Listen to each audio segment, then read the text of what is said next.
여러분 안녕하십니까? 마케팅 베이직스 수업을 시작하도록 하겠습니다. 오늘 배우실 내용은 챕터 3 Scanning the Marketing Environment, 즉 마케팅 분석에 대한 내용입니다. 먼저 환경 탐색. 환경이란 크게 5가지, 이 책에서는 5가지로 나누고 있어요. 첫째, 정치적 환경, 두 번째, 경제적, 세 번째는 사회문화적, 네 번째는 기술적, 마지막 5번째는 경쟁적, 이렇게 5가지의 환경이 있다고 이야기를 합니다. 이거를 영어로 말하면 political, economical, socio-cultural, 그 다음 technological, 그 다음 competitive, 이렇게 5가지, 즉 PEST라고 해서 이 위에 거를 pest라고 부르고요. 그 다음 밑에는 competitive가 있습니다. 그래서 이걸 political은 정치적, economical, 경제적, socio-cultural, 사회문화적, technological, 기술적, 이렇게 나누는데요. 밑에는 경쟁적이고요. political은 특히 정치적이라는 이야기는 또 법 만드는 사람들이 정치인이죠. 즉 그래서 이를테면 법적, 그래서 political 다른 말로 legal이라고도 하고 다른 말로는 규제적, 그래서 regulatory라고 말하기도 합니다. 그래서 PEST, pest, 그리고 competitive, 그렇게 아시면 되고요. 자, 환경 스캐닝, 지금 환경 분석 배우고 있죠. 환경에 대한 정보를 수집하는 것을 환경 스캐닝이라고 해요. 우리가 마치 뭐 종이를 스캐너에다가 스캔하는 것처럼 면밀하게 분석하는 걸 말하죠. 밑에 나온 거 보시면 social, economic, technological, competitive, regulatory 이렇게 나오죠. 아까 바로 전에 있었던 그림과 아주 비슷하죠. social, 그게 아까 그림에서는 social cultural 그랬죠. 같은 말이에요. 사회적, 경제적, 기술적, 경쟁적, 그 다음에 규제적, 즉 법적, 즉 정치적. 요새 정치적, 법적, 규제적 세 개는 같은 말이라고 생각하시면 돼요. 환경 스캐닝. 환경 스캐닝은 마케팅 환경과 요인에 대한 정보를 수집하는 과정을 말하고요. 환경 분석은 이 수집한 정보를 평가하고 해석하는 과정을 말합니다. 자, 하나하나 살펴볼까요? 자, social forces, 사회적 환경. 여기는 forces라고 했으니까 사회적 영향력 이렇게 말해도 좋을 것 같습니다. 먼저 인구 통계학, 나이, 성별, 인종, 수입, 직업 이런 걸 인구 통계학적 정보라고 하죠. 한마디로 말한다면 개인정보, 신상정보 이렇게 말할 수 있겠죠. 나이, 성별, 직업, 수입, 인종 그런 거죠. 네, 맞아요. 대표적이죠, 이것들이. 인구 통계학 얘기를 하다 보면 나이 얘기를 하다 보니 나이에 따른 어떤 집단을 구성할 수 있어요. 뭐 베이비붐 세대다, X세대, Y세대 뭐 이런 것도 있죠. 그래서 이건 미국 기준이에요. 베이비붐 이 세대는 1946년부터 64년까지 태어난 사람들, 베이비붐 세대라고 하죠. 그 다음 X세대, 뭐 개인적으로 제가 X세대입니다만은, 자 1965년부터 1976년까지 태어난 사람들, X세대. 그 다음 Y세대는 1977년부터 1994년생. 다른 말로 베이비 붐렛, 뭐 2차 베이비 붐, 그런 식으로 뭐 얘기해서 베이비 붐렛 세대, 그 다음에 에코 붐 세대 이렇게 말하죠. 인구 구조. 옛날엔요, 1960년대에는 가구 중 결혼 가구가 75%였대요. 지금은 50%. 지금 아이 있는 부모가 있는 가정은 21%밖에 안 된다네요. 일하는 아빠와 전업주부가 있는 옛날의 그 전통적인 아빠는 일하고 엄마는 집에 있는 이런 가정은 미국의 10%밖에 안 된다네요. 동거가 늘어나니까, 즉 혼인신고를 안 하고 사는 사람들이 늘어나니까 이혼율은 좀 떨어졌대요. 그래도 이혼율은 평생 이혼하는 하는 사람의 그 비율은 40%쯤 된다. 높죠. 그 다음 황혼 이혼, 즉 나이 먹어서 하는 이혼, 그레이 디보스라고 하나 보네요. 그 다음 혼합 가족이란 말이 있더라고요. 블렌디드 패밀리, 섞인 가족. 이혼 전에 다른 가족을 구성하던 사람들이 이혼한 다음에 양쪽 부모가 만나서 생긴, 이혼 전에 다른 가족이었다가 이혼 후에 그러니까 다시 결혼하는 바람에 재혼으로 생긴 가족, 이런 가족을 블렌디드 패밀리라고 하네요. 자, 문화는 사회 구성원들이 배우고 공유하는 가치, 아이디어, 태도 등의 집합을 문화라고 하죠. 네.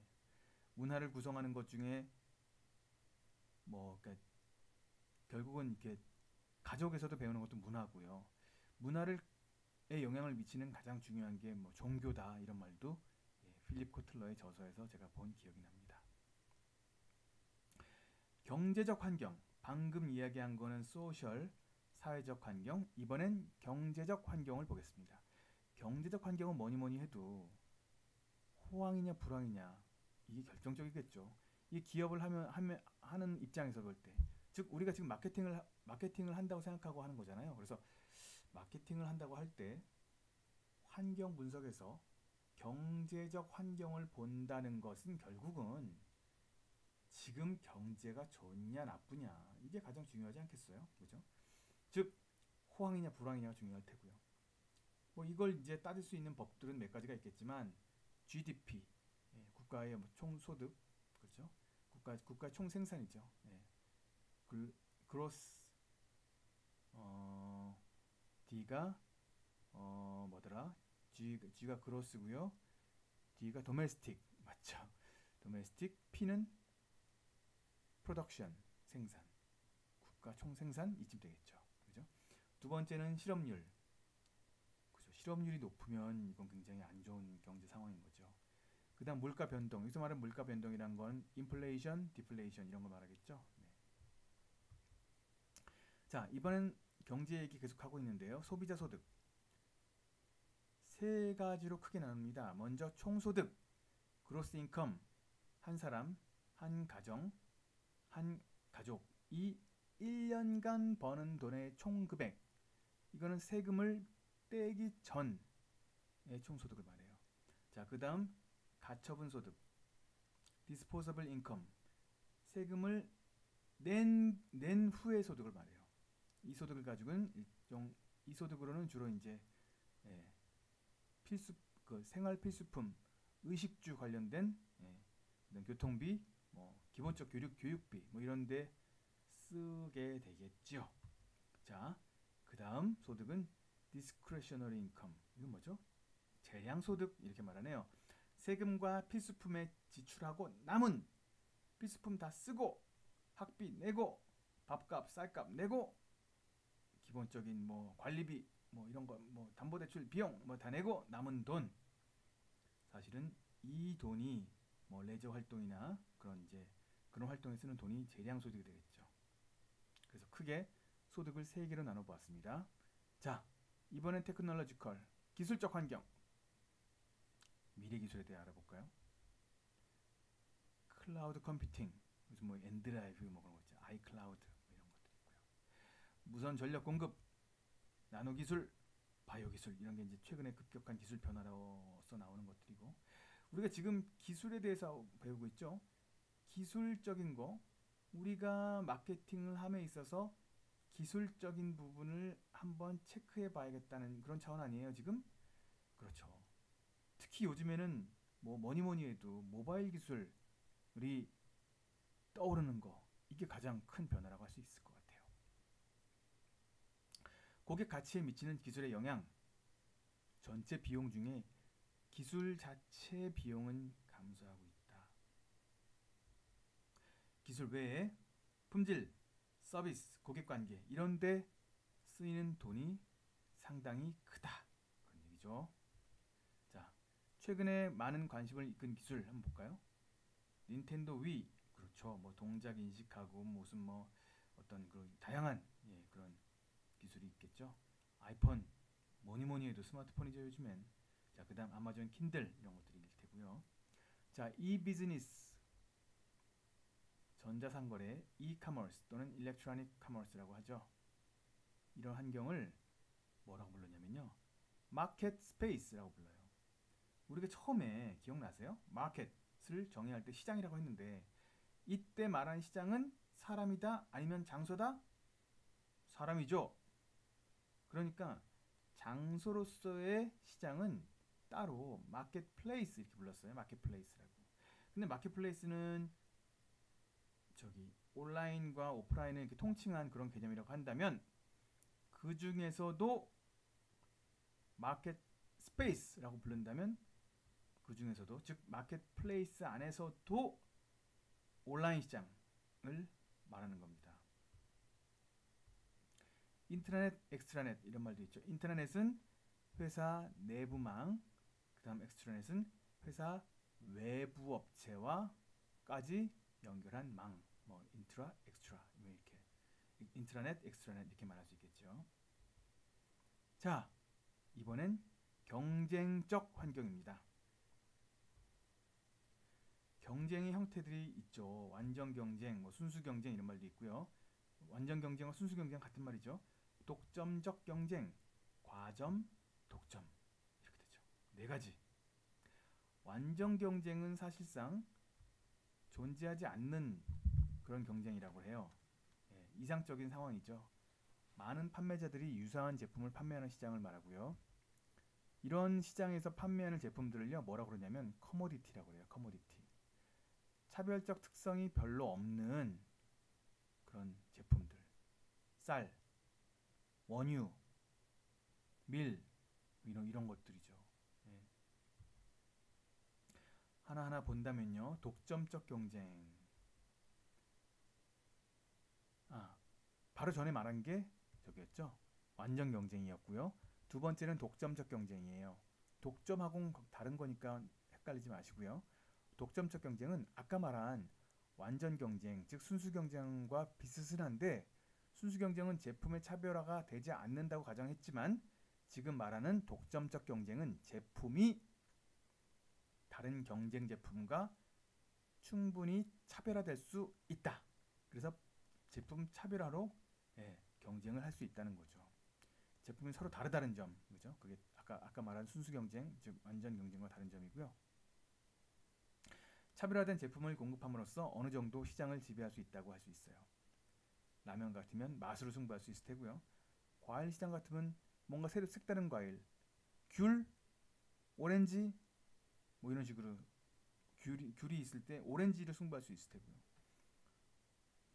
소고기가 비싸졌을 때 돼지고기가 선호 더 큰 선호를 얻을 수도 있을 테고 이런 식이죠. 과점은요, 영어로 올리고폴리라고 하는데 소수의 기업들이 산업 매출의 대부분을 통제할 때 과점이라고 부릅니다. 이를테면 우리나라도 마찬가지지만 미국도 무선전화, 무선통신산업, 버라이즌, AT&T, 스프린트, T-모바일 이런 몇 개 큰 회사들이 지배하고 있다고 하죠. 우리나라도 3사, 통신 3사라고 불리는 SK텔레콤, KT, 그 다음 U+, 이렇게 세 가지. 세 개 회사가 과점을 이루고 있죠. 자동차 보험도 사실 과점 상태죠. 몇 개 회사, 즉 삼성화재, 현대해상, LIG, 그 다음에 동부화재. 어떤 뭐 몇 가지 작은 자동차 보험 회사들도 몇 가지 있긴 하지만 사실상 위에 4사가 시장의 대부분을 통제하고 있죠. 독점은 과점은 그래도 몇 개지만 독점은 몇 개가 아니라 한 개예요. 우리나라로 치면 전기, 수도 이런 게 독점이죠. 모노폴리라고 부르기도 하고요. 자, 이번엔 규제적 환경. 아까 뭐라고 그랬죠? 다른 말로 법적 환경. 또 다른 말로 정치적 환경. 셋 다 같은 말이에요. 이거 이제 미국 컨텐츠이기 때문에 미국 얘기가 많이 나오는데요. 먼저 법을 보죠. 법. 셔먼 반독점법, 그 다음에 클레이턴법, 그 다음 로빈슨 패트맨법. 이게 크게 경쟁을 장려하는 법안으로서 세 개가 나오는데요. 셔먼 반독점법은 이를테면 어떤 담합 이런 것들을 막고 뭔가 이렇게 독점하려고 하는 시도를 막는 거예요. 그런데 사실상 셔먼 반독점법은요, 법 자체는 굉장히 좋았지만 실제로 셔먼 반독점법으로 뭔가 이렇게 기소하는 수 없는 상황이 많았대요. 그러니까 저 법을 이렇게 미꾸라지처럼 빠져나갈 수 있는 그런 허점이 많은 법안이었다고 하죠. 그래서 보완한 법이 클레이턴 법이에요. 그래서 실질적으로 해가 발생한 걸 입증하지 못하더라도 경쟁 악화 행위를 금지하는 법, 클레이턴 법이라고 하고요. 그 다음 로빈슨 패트맨법. 이거는 동일 제품에 대해 고객별로 다른 가격을 매기는 행위를 금지합니다. 이거를 가격 차등화, 가격 차별화, 영어로 price discrimination 이렇게 말하는데요. 이런 걸 금지하는 법이 로빈슨 패트맨 법이다. 제품 관련 법 알아볼까요? 특허법은 발명한 내용에 대한 침해를 금지하는 것.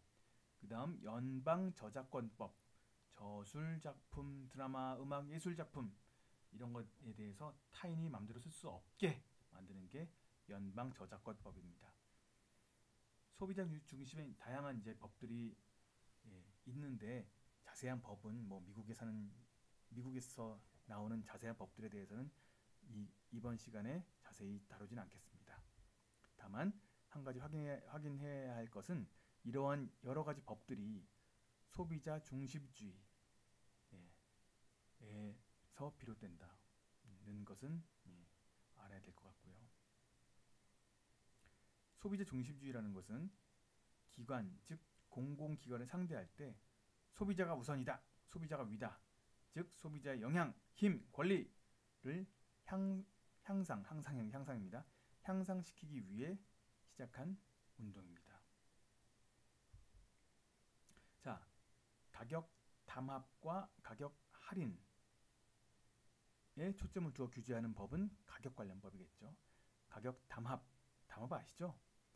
몇 개 업체가, 그러니까 시장 지배적인 업체 몇 군데가 모여서 우리 가격 이렇게 맞추자, 가격 우리 할인하지 말고 좀씩 같이 올리자, 이런 게 가격 픽싱이죠. 그 다음에 가격 할인도 법적으로 문제가 될 수 있는 할인이 있죠. 이를테면 너무 크게 할인한다든지 덤핑 또는 상대방을 죽이기 위한 할인, 이런 거를 약탈 가격, 프레데토리 프라이싱 이런 말도 쓰는데, 상대방을 의도적으로 죽이려고 하는 그런 가격, 덤핑 이런 거는 가격 할인의 문제이기도 하지요.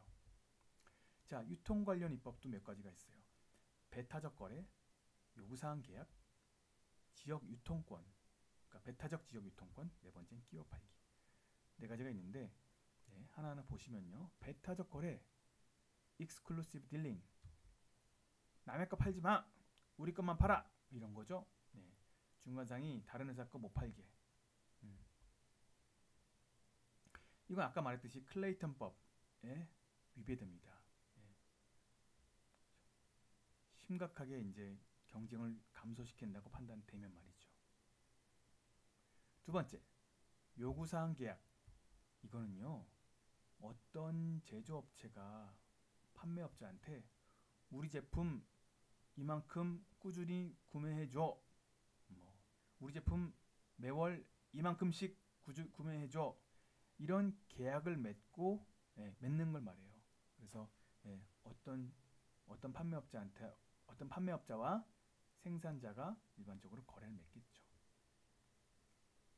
그래서 그 판매업자가 그 생산자의 제품을 충분히 아니면 약속한 양을 사주지 않았을 경우에는 계약 위반이 되겠죠. 특히 우리 제품은 많이 약속대로 사주지 않으면서 경쟁자 제품을 구입한다, 이런 건 더 심각한 문제가 되겠죠. 그렇죠? 하지만 우리 거를 충분히 계약대로 사준다면 다른 브랜드를 쓴다고 해서 문제가 되는 건 아닙니다. 만약에 다른 브랜드를 못 쓰게 한다면 아까 처음에 말한 배타적 거래가 비슷해지겠죠. 하지만 요구사항 계약은 다른 브랜드를 취급해도 무방합니다.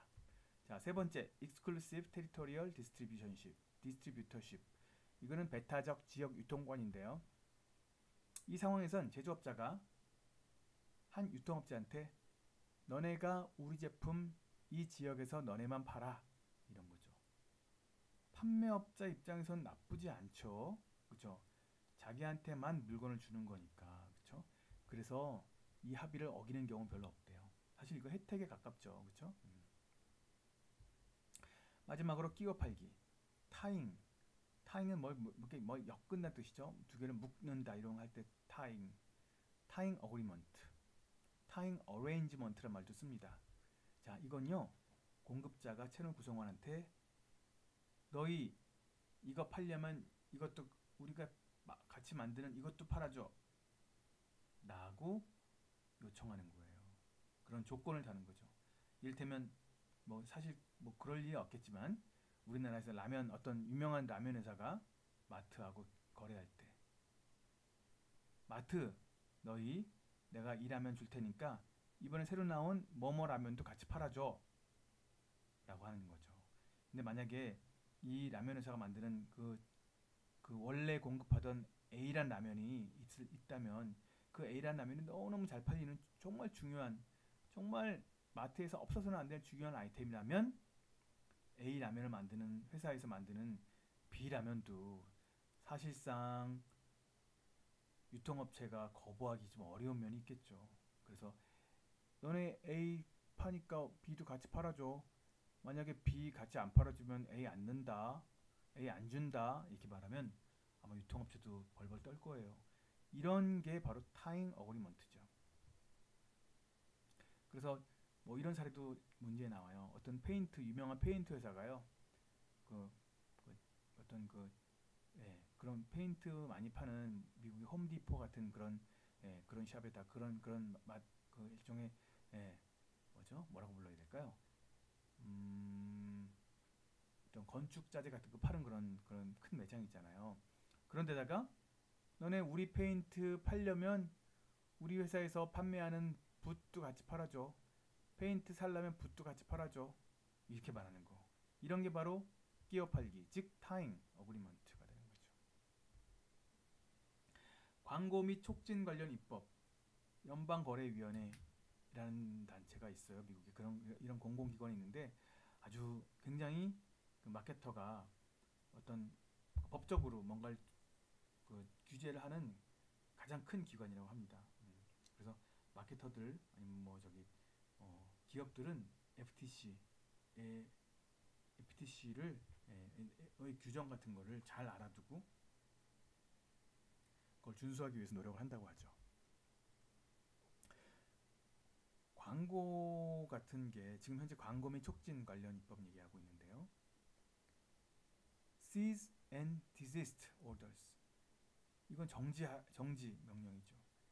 자, 이 광고가 이 마케팅 활동이 부당하다 판단됐을 땐 FTC가 정지 명령을 내릴 수 있는 거예요. 두 번째는 정정 명령이죠. Corrective Advertising.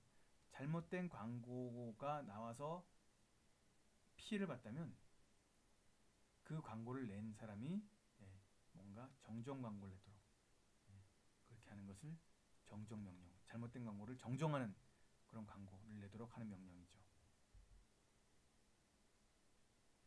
Do not call registry라는 게 있어요. 그런 사이트가 있더라고요, 미국에. 원치 않는 광고 전화를 받지 않도록 자기의 번호를 등록하는 거예요. 그래서 이 홈페이지에 방문해서 자기 번호, 자기 핸드폰 번호, 자기 전화번호를 입력하면 그 전화로는 더 이상 광고가 가지 않습니다. 얼마 전에 우리나라도 비슷한 서비스가 나왔지요. 자, 이번엔 자가규제입니다.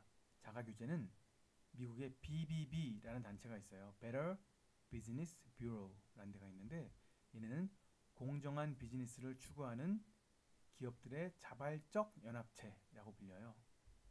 그래서 사실상 자발적 연합체니까 법적인 힘은 없어요.